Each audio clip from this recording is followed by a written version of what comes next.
विघ्नेश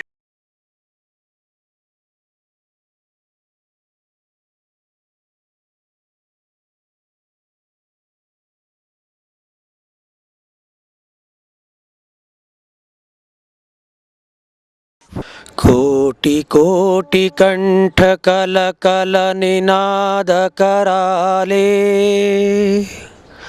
कोटि कोटि भुजै धृत खर करवाले। अबला के नुमा तो बले, बहुबलधारिणीं नमामि तारिणीं, रिपुदलवारिणीं मातरं वन्दे मातरम्। तुमी धर्म, तुमी हृदि, तुमी मर्म, त्वं हि प्राणाः शरीरे, बहुते त्वमिमा शक्ति, हृदये त्वमिमा भक्ति। तोमरै प्रतिमा गढ़ि मंदिरे मंदिरे, वंदे मातरम्। त्वं हि दुर्गा दश प्रहरण धारिणी,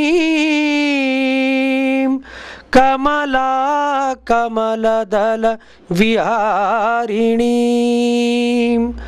वाणी विद्या दायिनी, नमामि त्वां नमामि कमलाम् अमलाम् अतुलाम्, सुजलां सुफलां मातरम्, वन्दे मातरम्। श्यामलां सरलां सुष्मितां भूषितां, धरणीं भरणीं मातरम्, वन्दे मातरम्, वन्दे मातरम्। रामचंद्र करकरे का जन्म 9 जनवरी 1909 को कोलारस के एक ईश्वर भक्त परंतु निर्धन परिवार में हुआ। बाल्यावस्था में ही आपकी माता चल बसी। तभी अनेकानेक कष्टों को झेलते हुए आपने भारत माता को ही अपनी माता मानकर अपना सब कुछ भारत माता के चरणों में समर्पित कर दिया। यह चित्र ईस्वी सन 1914 का है, जब उनकी उम्र 5 वर्ष की थी। बचपन में ही आपने संपूर्ण रामायण याद कर ली थी। महाभारत तथा गीता का सार भी बाल्यावस्था में ही अंगीकार कर लिया था। सौतेली माँ के कारण उन्हें घर छोड़ने पर विवश होना पड़ा। ईस्वी सन 1924 उसके पहले और उसके बाद उन्होंने समाज सेवा के रूप में स्वास्थ्य सेवा के कार्य बहुत अधिक किए। अतः उन्हें ambulance department of Red Cross organisation of the British Empire के प्रथमोपचार की विशेष महारत हासिल करने पर पुरस्कृत किया गया और प्रमाण पत्र प्रदान किया गया। यह जो चित्र हम देख रहे हैं, यह उसी ज़माने का है, 1925 का। यह मकान मेहंदी वाली गली और जनकगंज के बीच स्थित लश्कर में ही एक गुप्त स्थान हुआ करता था। यहीं पर चंद्रशेखर आज़ाद और सरदार भगत सिंह भी आए थे, जिनके साथ मिलकर रामचंद्र करकरे और उनके अन्य साथियों ने बम बनाए थे। ये एक विशेष इतिहास यहाँ मैं उद्धृत करना चाहूँगा कि यहीं से ये बम काकोरी भेजे गए थे, और काकोरी षड्यंत्र एक प्रसिद्ध घटना है जो हम सभी जानते हैं। चंद्रशेखर आज़ाद के इस ग्रुप में जो लोग इनके साथी थे, उनके कुछ चित्र यहाँ हम दिखा रहे हैं। फांसी से पहले अमर शहीद रोशन सिंह,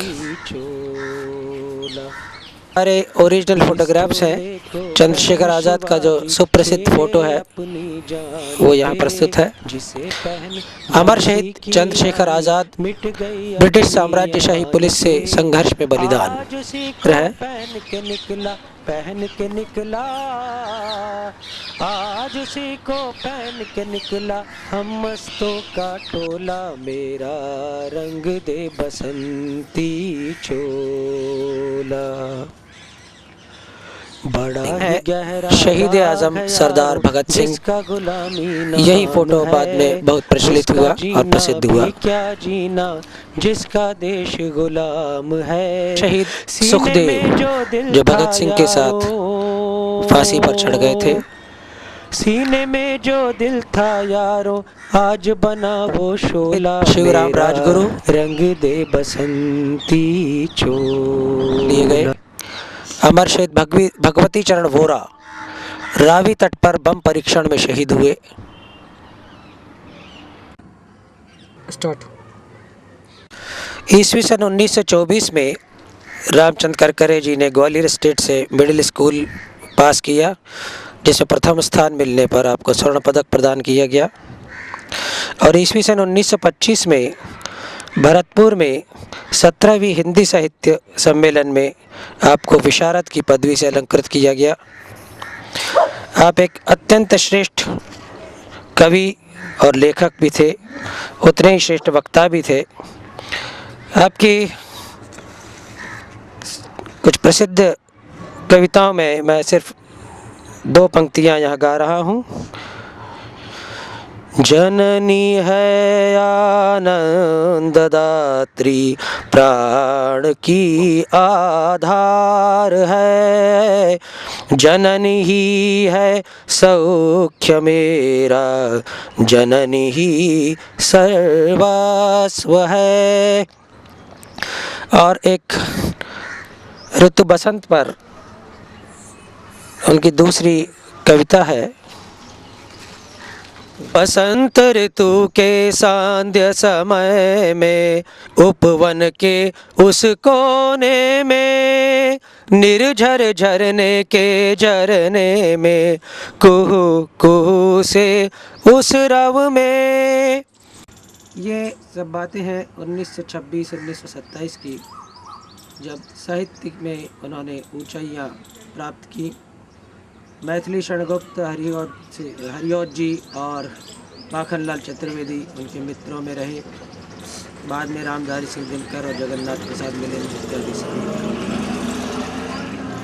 उन्हीं दिनों वो नाट्य शास्त्र में भी बहुत आगे तक गए और बहुत अच्छे निर्माता निर्देशक बने नाटकों के। कई बार स्वयं अभिनय करते थे, कभी प्रॉम्प्टर भी बनते थे। 1928 और 1929 में एक Rana Pratap BC dramatic society बनी थी, उसके वो सदस्य थे। उन्होंने अनेक नाटक मंचों पर खेले, जिसका यह चित्र हम देख रहे हैं।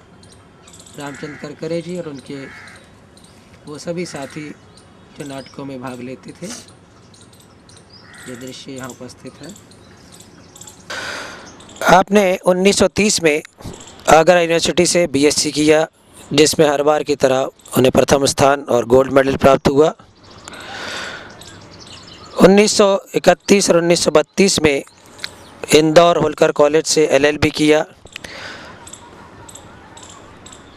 इसमें फिर से उन्हें प्रथम स्थान प्राप्त हुआ और गोल्ड मेडल प्रदान किया गया। 1932 के अंतिम दिनों का यह चित्र सामने उपस्थित है। उस ज़माने में एक सनद दी जाती थी, जिसके आधार पर आप आगे वकीली कर सकते हैं। महाराजा जीवाई राव सिंधिया स्वर्गीय रामचंद्र करकरे जी को सनद प्रदान कर रहे हैं।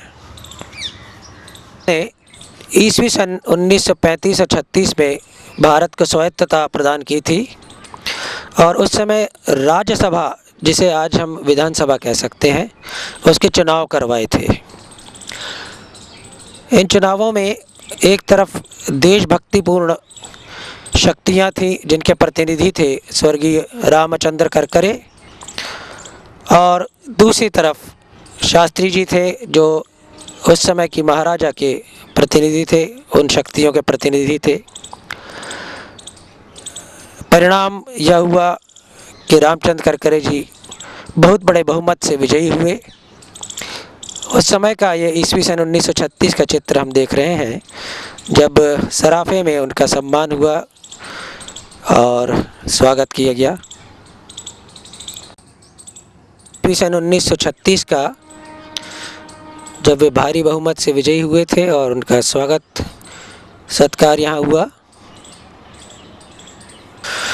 1937 और 38 में भारत माता को स्वतंत्र कराने के लिए स्वतंत्र वीर सावरकर जी के संपर्क में आए और स्वर्गीय रामचंद्र करकरे जी ने ही ईस्वी सन 1938 में वीर सावरकर को ग्वालियर में आमंत्रित किया और उनका सार्वजनिक सम्मान किया। मिलता है जिस पुस्तक का नाम है स्वतंत्र वीर सावरकर हिंदू महासभा पर्व भाग 1, जून 1937 से दिसंबर 1940। इसके लेखक हैं श्री बाळाराव सावरकर।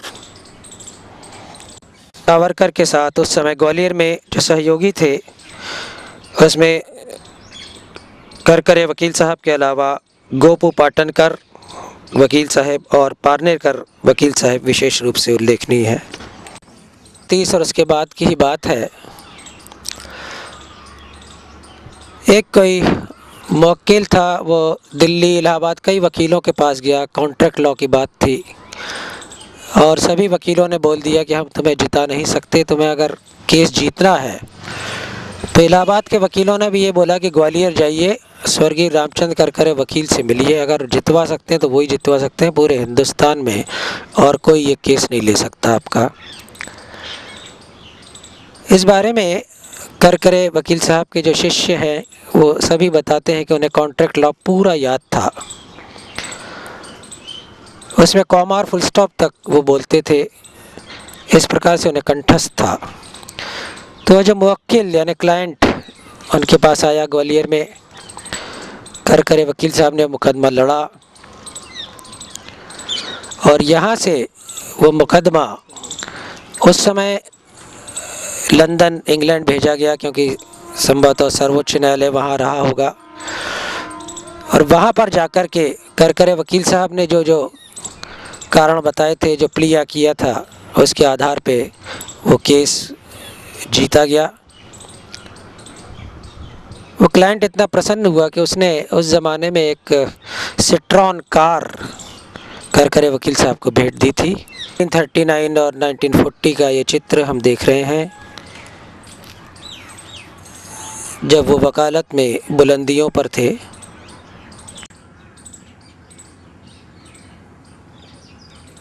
में भाग लिया, विदेशी कपड़ों की होली जलाई व सार्वजनिक सभा की स्थापना की। वह नेताजी सुभाष चंद्र बोस के अनन्य भक्त थे। उन्होंने आज़ाद हिंद फौज के समर्थन में अनेक भाषण दिए व प्रसिद्ध नाटक जय हिंद लिखा। सन 1942 में भारत छोड़ो आंदोलन में भाग लेने के कारण लंबे समय तक कारावास में रहे। स्वतंत्रता आंदोलन में उनके अनेक सहयोगी थे, जिनमें से यहाँ हरा दिवेकर जी को हम देख रहे हैं। उनके पास बैठे हैं स्वर्गीय रामचंद्र करकरे जी।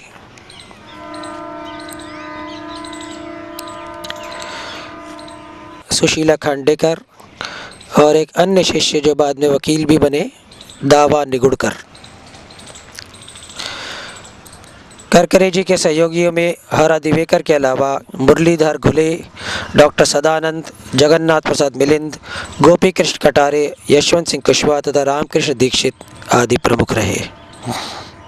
ईस्वी सन 1930 में रामचंद्र करकरे जी का विवाह सूबेदार निगुड़कर साहब की सुपुत्री कमल के साथ हुआ और उनका नाम रखा गया इंदिराबाई करकरे। यह चित्र ईस्वी सन 1942 का है। रामचंद्र करकरे जी भारत छोड़ो आंदोलन में भाग लेने के कारण जेल में थे। उसी समय इंदिराबाई करकरे ने भी स्वतंत्रता आंदोलन में बढ़ चढ़ कर हिस्सा लिया और वे प्रतिदिन प्रभात फेरी निकालती थी। उस प्रभात फेरी में ही उन्हें गिरफ्तार किया गया और उन्हें भी अल्प समय के लिए कारावास में डाला गया। ये कमला राजा शिंदे का है। ये फोटोग्राफ स्वयं रामचंद्र करकरे जी ने निकाला था। एक मज़ेदार घटना यहाँ मैं बताना चाहूँगा। उन दिनों कमला राजा शिंदे और करकरे जी की बड़ी घनिष्ठ मित्रता थी। एक बार जीवाजीराव शिंदे सरकार ने उन्हें भोजन के लिए आमंत्रित किया, कई लोगों को आमंत्रित किया जिसमें करकरे जी भी थे। 500-600 या उससे भी अधिक लोग वहाँ उपस्थित थे। डिनर बड़ा अच्छा रहा, लेकिन जीवाजीराव शिंदे सरकार ने करकरे वकील साहब से पूछा, करकरे जी डिनर कैसा रहा? Karkare ji he was very frank and very smart. बड़े स्मार्टली उन्होंने बोला कि डिनर तो अच्छा रहा, लेकिन हमारी मित्र कमला राजे नहीं आई, इसलिए हमें तो कोई मज़ा नहीं आया। उस ज़माने में किसी महाराजा से इस प्रकार से बोलने की हिम्मत कोई श्रेष्ठ पुरुष ही कर सकता है। प्रथम गुरु थे परशुराम पंत वैद्य उज्जैन के, जिनका चित्र करकरे जी ने फोटोग्राफ लिया था और उसे आजीवन संभाल के रखा था। सम्मेलन में भाग लेने के बाद उनका पुनः स्वागत किया गया। स्वागत का चित्र है। ईस्वी सन 1946 में GR मेडिकल कॉलेज बनाया गया, उसका उद्घाटन हुआ। तब लेडी माउंटबेटन को यहाँ आमंत्रित किया गया था। उनके साथ जो प्रमुख व्यक्ति थे उसमें स्वर्गीय रामचंद्र करकरे जी इस चित्र में हम देख रहे हैं। लेडी माउंटबेटन के ठीक सामने बैठे हैं और उनका पृष्ठभाग इसमें दिखाई दे रहा है। 1947 एक अधूरी आज़ादी हमें मिली। क्रांतिकारियों के बलिदान हमने उस शिद्दत से याद नहीं रखे जो हमें रखना चाहिए थे। 1947 में स्वर्गीय करकरे जी ने वंदे मातरम को नेशनल एंथम बनाने की मांग रखी, जो कि सभी देशभक्तों ने रखी थी, और हिंदी को राष्ट्रभाषा का गौरव दिया जाए, इस प्रकार की बात उन्होंने रखी थी। तीसरी बात उन्होंने जो सामने रखी थी, उन्होंने नेहरू जी को बोला था कि आप भाषावार प्रांत रचना करके एक गलत धारणा उपस्थित कर रहे हैं। इसकी बजाय भौगोलिक और प्रशासनिक दृष्टि से भारत के प्रदेश बनाए जाएं, इस प्रकार की मांग भी उन्होंने रखी थी। इन 2-3 मुद्दों के कारण जवाहरलाल नेहरू से उनका मतभेद भी हुआ, लेकिन करकरे जी के कहने पे नेहरू जी ग्वालियर भी आए थे। स्वतंत्र भारत में करकरे जी ने मुख्यमंत्री बनने से इनकार कर दिया। इनका मत था, जो किया वह देश के लिए किया, उसका भोग नहीं लेना। आपने कोई ताम्रपत्र, पेंशन अथवा सुविधा भी ग्रहण नहीं की। अगस्त 1947 के बाद रामचंद्र करकरे जी अपनी पत्नी इंदिराबाई करकरे के साथ एक प्रसन्न मुद्रा में, यह छायाचित्र भी 1946 का है, जिसमें लेडी माउंटबेटन, साथ में महारानी विजयराजे सिंधिया, और बिल्कुल अंत में इधर बैठे हैं रामचंद्र करकरे जी, जो कि विशेष आमंत्रित थे।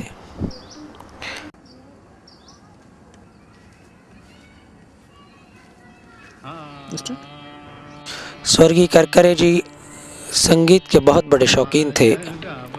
वो एक सच्चे संगीत मर्मज्ञ और संगीत रसिक भी थे। एक बड़ी विशेष घटना यहाँ मैं बता रहा हूँ। ईस्वी सन 1932 में उन्होंने एक चाबी से चलने वाला ग्रामोफोन खरीदा था, जो उस समय संभवतः ग्वालियर का प्रथम ग्रामोफोन था। इसी कारण उस ज़माने के गायक शंकर पंडित और कृष्णराव पंडित और ये सभी वो ग्रामोफोन के रिकॉर्ड सुनने के लिए हमारे घर आया करते थे। टीवी पलुस्कर के वे एकदम भक्त और सच्चे प्रशंसक थे। डीवी पलुस्कर और बाल गंधर्व इत्यादि के गीत वो बहुत सुना करते थे। सिर्फ सुनते नहीं थे, वो कलाकारों को अपने घर बुलाया करते थे।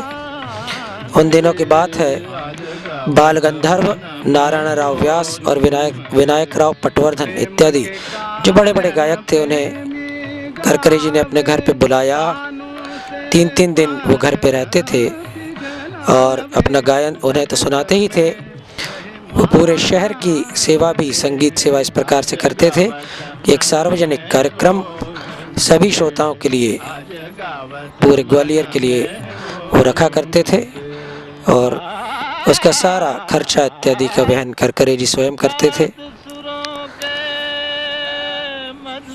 कि संगीत रसिकता हम इन छायाचित्रों में देख रहे हैं। पंडित डीवी पलुस्कर का छायाचित्र देखने के बाद हम उनके और अन्य गायकों के ये उस समय के 78 आरपीएम के रिकॉर्ड्स देख रहे हैं। जीएन जोशी और इसके पहले पंडित डीवी पलुस्कर का रिकॉर्ड, नारायणराव व्यास का ये एक 78 आरपीएम का रिकॉर्ड है।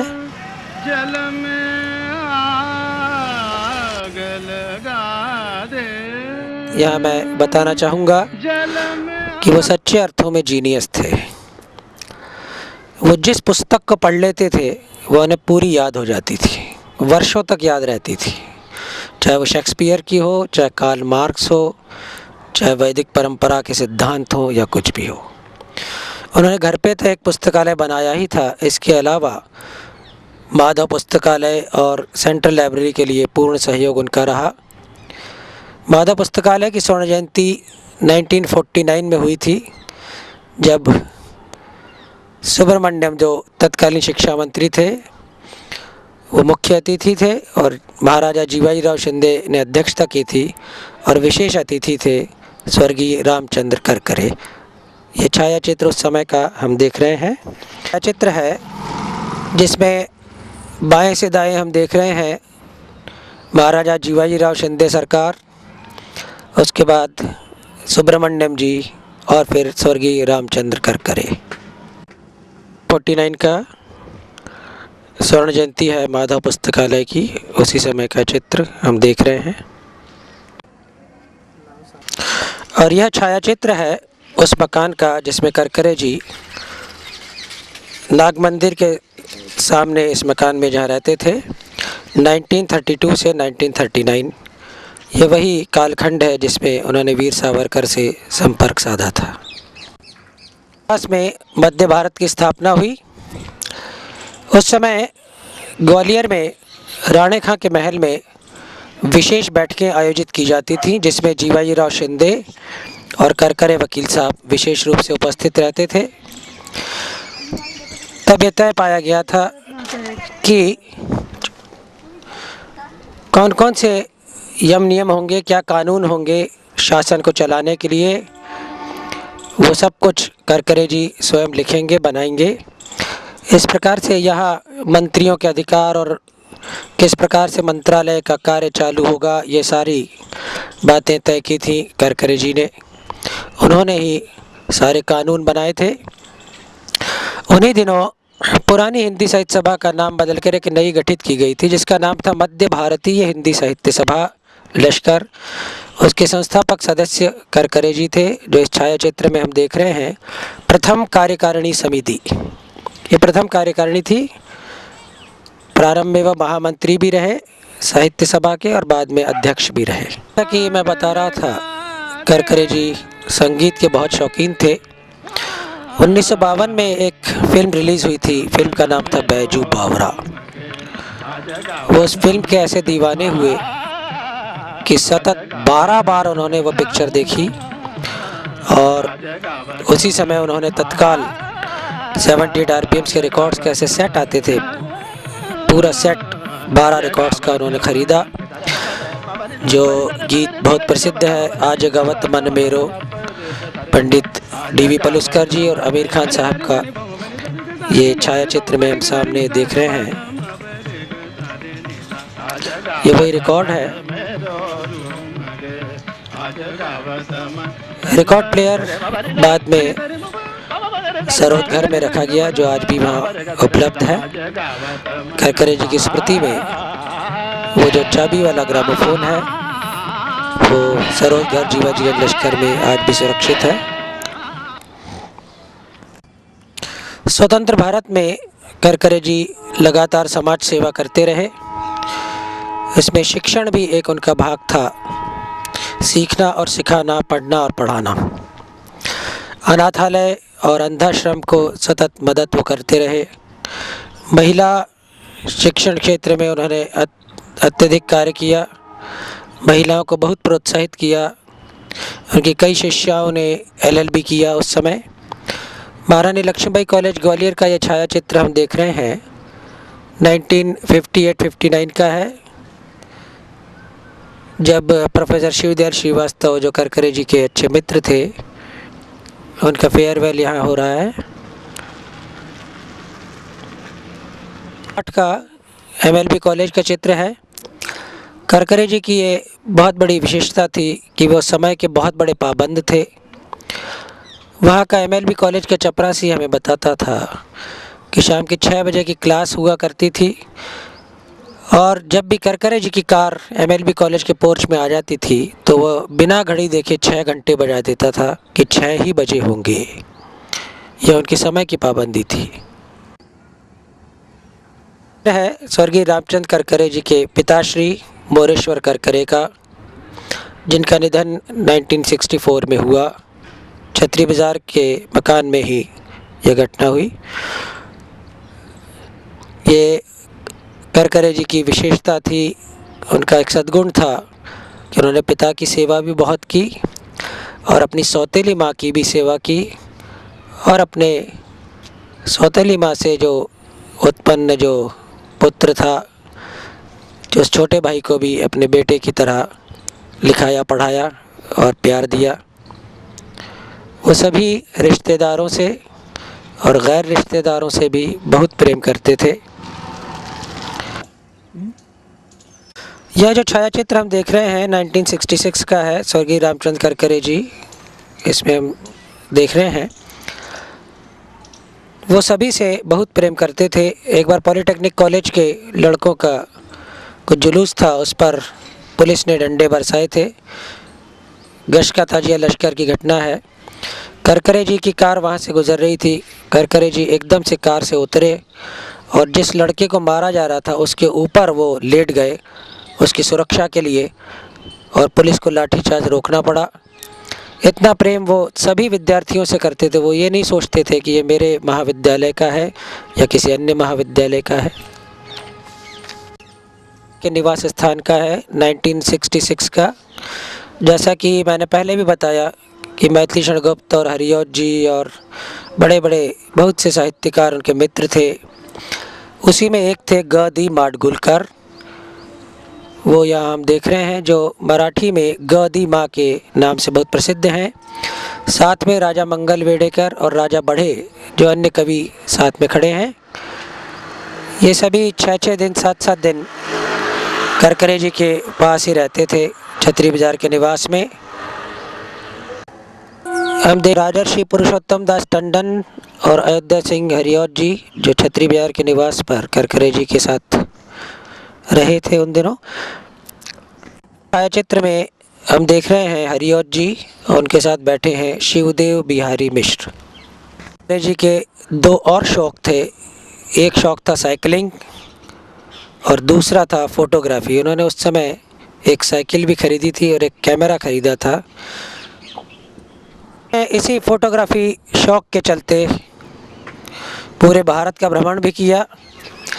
1932 और 1936 के बीच के कालखंड के ये कुछ उनके द्वारा लिए गए फ़ोटोग्राफ्स हैं, जिसमें सबसे पहले नई दिल्ली, फिर जयपुर, फिर पुष्कर और अंत में काशी। देख रहे हैं ये उन्होंने बीकानेर में लिया था। पूरा भारत भ्रमण उन्होंने किया था।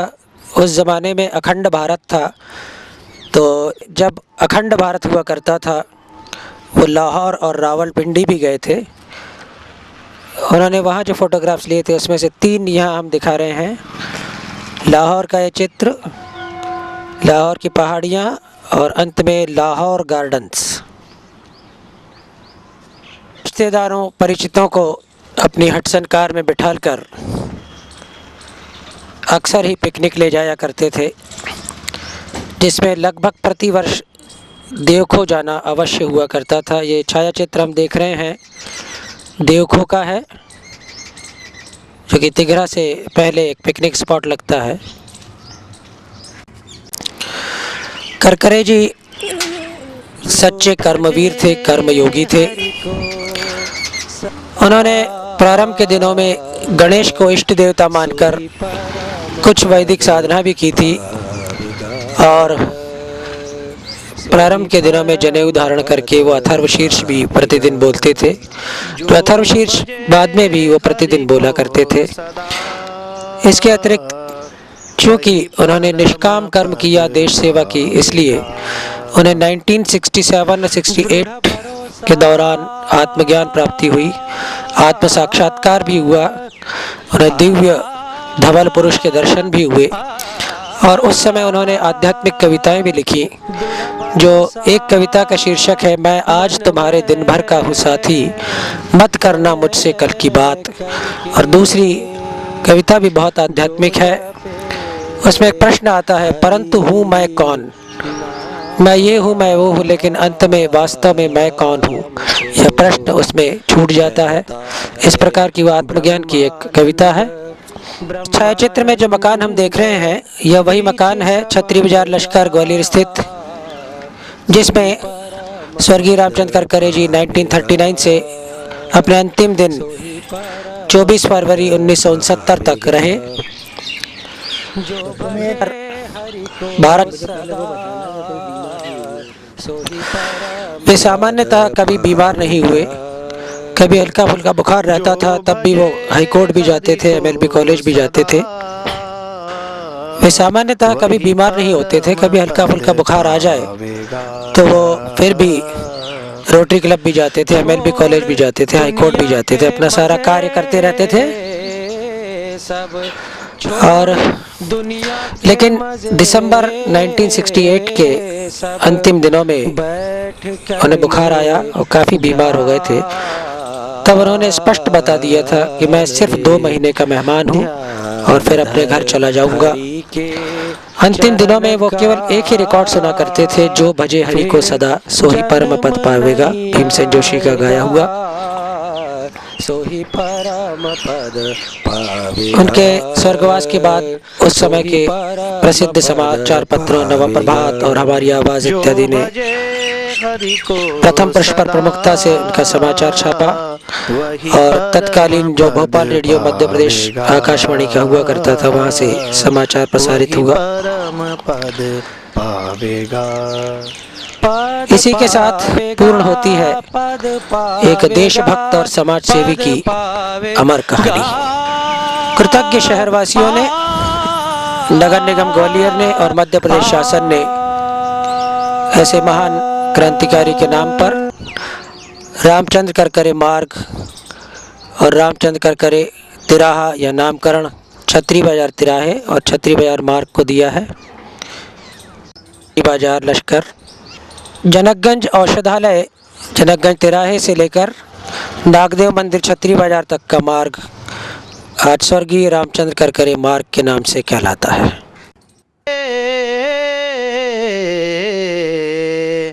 मेरा रंग दे बसंती चोला माए रंग दे, मेरा रंग दे बसंती चोला माए रंग दे, मेरा रंग दे बसंती चोला रंग दे, रंग दे। और अब हम कुछ बात करेंगे श्रीमती इंदिराबाई करकरे से, जो मेरी माताजी हैं और स्वर्गीय रामचंद्र करकरे जी की पत्नी।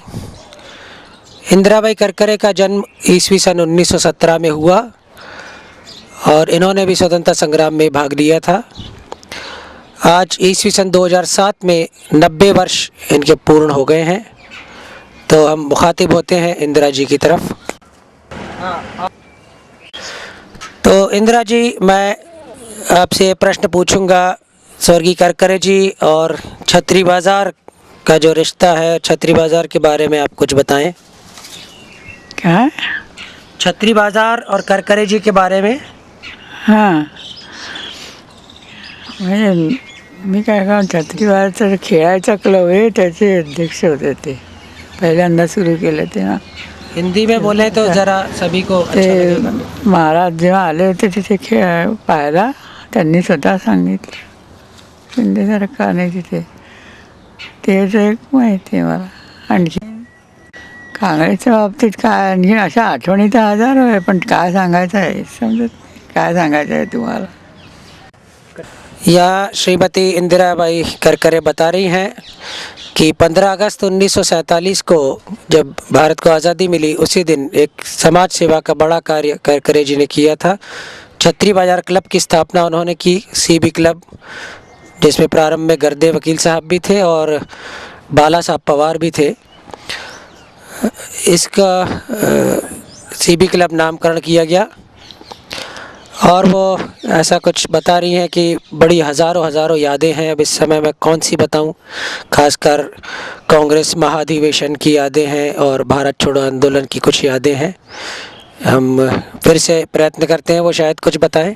ती म्हणजे ती मी त्या कंड्यांचे पूर्वी चूल जळायची ना, त्या कंड्यांमध्ये जमा करून ठेवून दिली ती चिपवून. तरी काय झालं असतं जर ती पुस्तकं पोलिसला मिळाली असती तर काय झालं असतं. काय ते 3 वर्षाची ते म्हणाले सजा वाढून देईल. बड़ी अच्छी इन्होंने एक याद यहाँ पे अपनी प्रस्तुत की है कि 1942 में जब स्वर्गीय करकरे जी भारत छोड़ो आंदोलन में और जेल में थे तो उन्होंने एक गुप्त संदेश इनको भेजा था कि एक पुस्तक है भारत में अंग्रेजी राज, उसे कहीं छुपा देना, क्योंकि पुलिस अगर छापा मारेगी तो मेरी सज़ा 3 वर्ष और अधिक बढ़ जाएगी. इतनी वो महत्वपूर्ण पुस्तक थी जो देशभक्त लोग पढ़ा करते थे. तब इन्होंने बड़ी वीरता और चपलता के साथ पुलिस आने के पहले ही भारत छोड़ो अपने भारत में अंग्रेजी राज जो पुस्तक थी उसे कंडों में छुपा दिया था और इस प्रकार से सज़ा बढ़ने से बच गई थी. आता मला असं एकदा छोट्या मुलीला मी तांदळाचं पीठ घोळून रात्री पाजलं होतं. ये 1942 की ही घटना इंदिराबाई करकरे जी बता रही हैं कि बहुत कठिन परिस्थिति आ गई थी क्योंकि वो जेल में थे करकरे जी. तो घर में दूध खरीदने के लिए भी पैसा नहीं था, छोटे छोटे बच्चे थे और उन्हें चावल का घोल बना करके दूध के स्थान पर पिलाया गया. स्वतंत्रता संग्राम में जो स्वर्गीय रामचंद्र करकरे जी के साथ रहे और बाद में कांग्रेस के अध्यक्ष भी रहे, ऐसे माननीय डॉक्टर रघुनाथ राव पापरीकर जी हमारे बीच उपस्थित हैं. मैं उनसे निवेदन करूंगा कि स्वर्गीय रामचंद्र करकरे जी के बारे में अपने कुछ संस्मरण सुनाएं. मैं अभी अपने जो कहा वो हम लोगों से काफ़ी बड़े थे. वो हम लोग तो छोटे थे उस समय जब 1942 में मैं 22 साल का था. करकरे वास्तव में बहुत जीनियस थे, बहुत होशियार थे और वो वास्तव में वो वकालत करते थे. उनकी वकालत बहुत अच्छी चलती थी उनकी, और इसके बावजूद वो वकालत अच्छी चलने के बावजूद वो राजनीति में कूदे. राजनीति में कूदने के बाद में उन्होंने यहाँ का ग्वालियर का पूरा संचालन में, अगर मैं ये कहूँ तो कोई अतिशक्ति नहीं होगी, पूरा संचालन राजनीतिक दृष्टि से जो हुआ वो करकरे जी ने किया. और इनकी एक विशेष बात मैं बताना चाहूँगा कि यह शायद हाईकोर्ट में भी नमूद हैं कि कुछ समय ऐसे आते थे कि जब किताबें हाईकोर्ट में किताब रेफरेंस के लिए किताबें मंगाई जाती थी तो जहाँ करकरे साहब होते थे वहाँ किताबें रखती नहीं थी. वो कहते हैं साहब आप किताब निकाल के देखो, मैं आपको मुँह जबानी बोलता हूँ मुझे किताबों में क्या लिखा है. वो 1 पन्ने से 10 पन्ने तक या 15-20 पन्ने तक जो संबंधित बात हैं वो 1 to A to Z ऐसे की ऐसी वहाँ हाईकोर्ट में बता देते. वो ये इनकी विशिष्टता उनकी थी. ये हमने भी देखा उनको कि कभी कभी वो जब आपस में चर्चा होती थी, चर्चा में वो अपने हाईकोर्ट के यानी कोई भी किताब जो उन्होंने पढ़ी है उस किताब को उन्होंने दोबारा उनको पढ़ना नहीं पड़ते थे. वो इतने जीनियस थे उनके, ये इनकी विशेषता थी. और ये हाईकोर्ट के जजों ने भी उस समय मानी थी कि करकरे साहब की जीनियस था. जहाँ तक राजनीति का सवाल है, जैसे मैंने अभी कहा कि वो काफ़ी जीनियस थे. उन्होंने पूरा इस संग्राम का पुढ़ाकार किया, उन्होंने पूरे संगठित किया, सब लोगों को एकत्रित किया, संगठित करके शासन के खिलाफ अपनी मांगें रखी और ये मांगों के खिलाफ आगे जाकर के वो मांगें मानी गई और यहाँ जो है लीलाधर जोशी के मुख्यमंत्री में यहाँ मंत्रिमंडल कायम हो चुका। धन्यवाद। रामचंद्र करकरे जी के बहुत से शिष्य हैं, जिनमें प्रमुख है श्री शिव मंगल सिंह सुमन, श्री अटल बिहारी वाजपेयी, श्री जगदीश जी तोमर, श्री शीतला सहाय जी और माननीय श्री माधव शंकर इंदापुरकर जी। आज हमारे बीच माननीय इंदापुरकर जी उपस्थित हैं। मैं उनसे ये जानना चाहूँगा एक तो कि उन्होंने LLB कब किया, किस कॉलेज से किया और करकरे जी उनके शिक्षक थे, उस दृष्टि से और अपने संस्मरण वो सुनाएं। मैंने तत्कालीन विक्टोरिया कॉलेज से BSc किया और उसके बाद 51 में लॉ किया। उस समय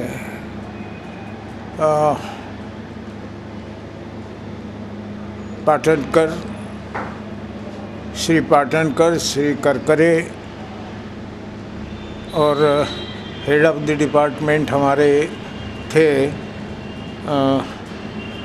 ये लोग पढ़ाते थे। अपनी अपनी विशेषताएं थी और मैं समझता हूँ कि सभी जो हमारे पढ़ाने वाले थे वो उच्च कोटि के विधिवेत्ता थे। आज हम प्रमुख रूप से स्वर्गीय श्री करकरे जी के बारे में बात कर रहे हैं। पाटनकर साहब भी ग्वालियर के एक प्रसिद्ध विधिवेत्ता रहे। करकरे साहब बहुत नियमित और समय के पाबंद तथा अपने विषयों में पारंगत थे। उन्होंने हम लोगों को हिंदू लॉ, मुस्लिम लॉ और कॉन्ट्रैक्ट, ये 3 विषय पढ़ाए थे। विशेषता ये थी कि उनको किताब लेकर पढ़ने की ज़रूरत नहीं पड़ती थी। जितना अधिकार उनका हिंदू लॉ पर था उतना ही, या मैं कहूँ उससे ज़्यादा, मुस्लिम लॉ पर उनका अधिकार था। इसी तरह से कॉन्ट्रैक्ट यानी अनुबंध विधान, इसमें भी वे एक के बाद एक सेक्शंस बताते चलते, समझाते और उसके लिए उनको कोई अपने नोट्स या किताबें देखने की ज़रूरत नहीं पड़ती, कंठस्थ थे मानो। इस तरह के हमारे जो मेरे गुरु रहे करकरे साहब, मैंने शीघ्र ही वकालत प्रारंभ कर दी, तो उनको वकील के रूप में भी देखने का, सुनने का मुझे अवसर मिला है। मेरा ये दुर्भाग्य रहा कि उनके साथ या उनके विरुद्ध कोई केस में मेरे को अपीयर होने का अवसर नहीं मिला, लेकिन उस समय के जो बहुत वरिष्ठ अभिभाषक थे उनमें करकरे साहब, इनामदार साहब, पाटनकर साहब, भगवान दास जी गुप्ता और एक मुस्लिम एडवोकेट थे, शायद मंजर अली या ऐसा कुछ नाम था, ये थे। और इन लोगों के वजह से ग्वालियर में बहुत पहले से, स्टेट के समय से हाईकोर्ट की व्यवस्था थी और ग्वालियर हाईकोर्ट का स्थान देश के लॉ जगत में काफ़ी ऊंचा था, वो इन्हीं लोगों के कारण था।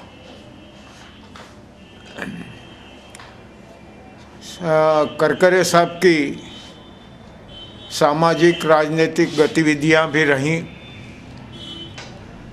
यहाँ ग्वालियर में कांग्रेस से पहले प्रजा पार्टी, सार्वजनिक सभा, सार्वजनिक प्रजा पार्टी या सार्वजनिक पार्टी ये थी और उसके संस्थापकों में से ये रहे हैं।